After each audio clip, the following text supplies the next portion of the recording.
It's a big pleasure to be here at this ISAKOS webinar, and my name is Dr.Gobbi, and my topic is the treatment of osteochondral lesion with osteochondroplasty.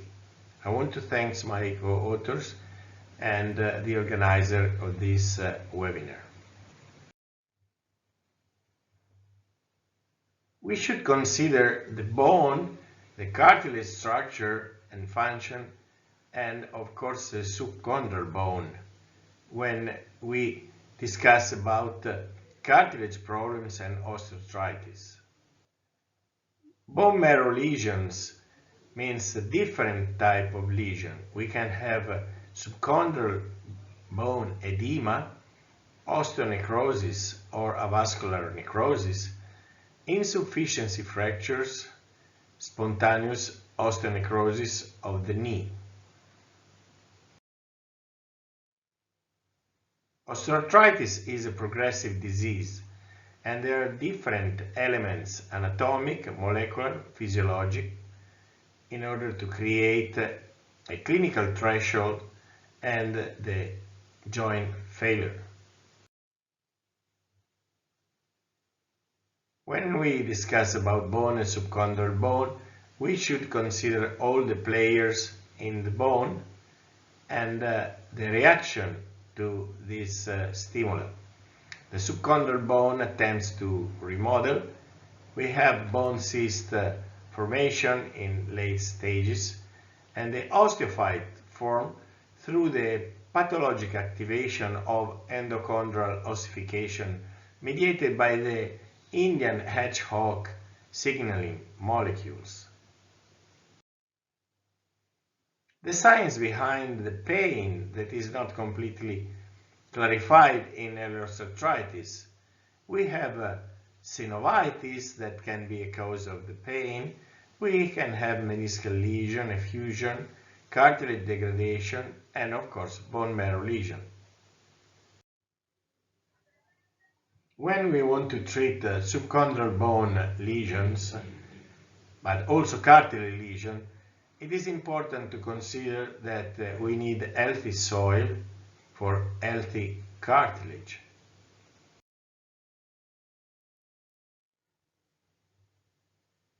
So basically, we should consider what lies beneath cartilage.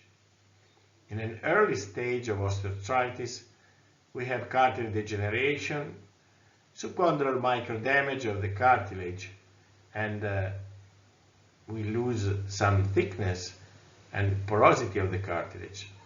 But when we have a late stage of osteoarthritis, we have subchondral plate thickness, we have the formation of subchondral bone cyst, we have a progressive cartilage destruction and subchondral microdamage. Osteochondroplasty is a minimally invasive approach to treat subchondral pathologies, and we publish several articles about the technique and about the clinical results using osteochondroplastic in bone marrow lesion, in insufficiency fractures or subchondral bone cyst, and also in avascular necrosis.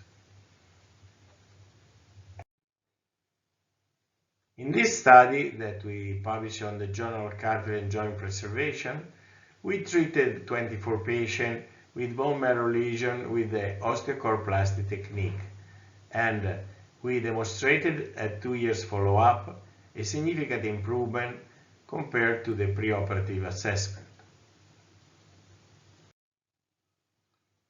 We have these simple tools. We use this to remove some small dowels of bone, and we use this rod to expel the bone, and we repeat the process several times in order to have enough bone to fill the defect.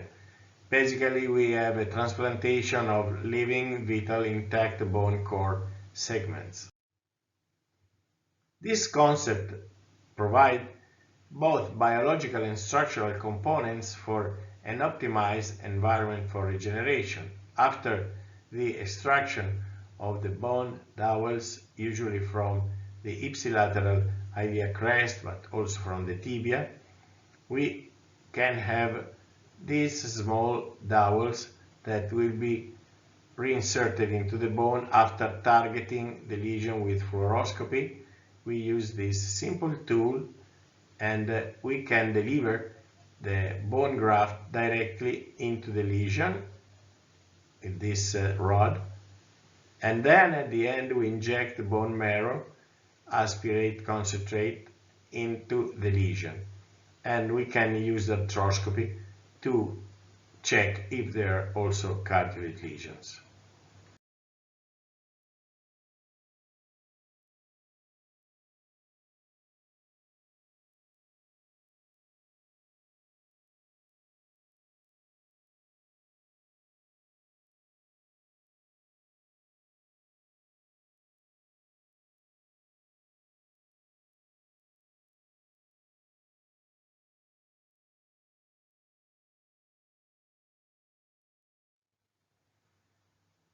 Just one case. This is a sport active 75 years of age old male with a good range of motion and good muscles, very active, pain and crepitus in the external compartment of the right knee, impossible running and walking long distances, mild knee laxity, and MRI revealed this important lesion on the lateral tibial plateau. This is the pre-op MRI showing the lesion and the subchondral bone damage. We treated with the osteocaroplasty technique that we just showed, and this is a comparison at follow-up from the pre-op to the post-op lesion. The patient went back to normal life and activities. This is the patient at 1 year, 75 years of age, but very active and very healthy person, skier, doing trekking and alpine ski and downhill ski. If you want to know more about this kind of treatment, I really suggest those two books that we prepared with our team at ISAKOS, and bio-orthopaedics, a new approach, and joint function preservation, a focus on the osteochondral unit. Again, thank you. I want to thank my co-authors, and I hope that you will have the opportunity to read more on this kind of treatment. Thank you.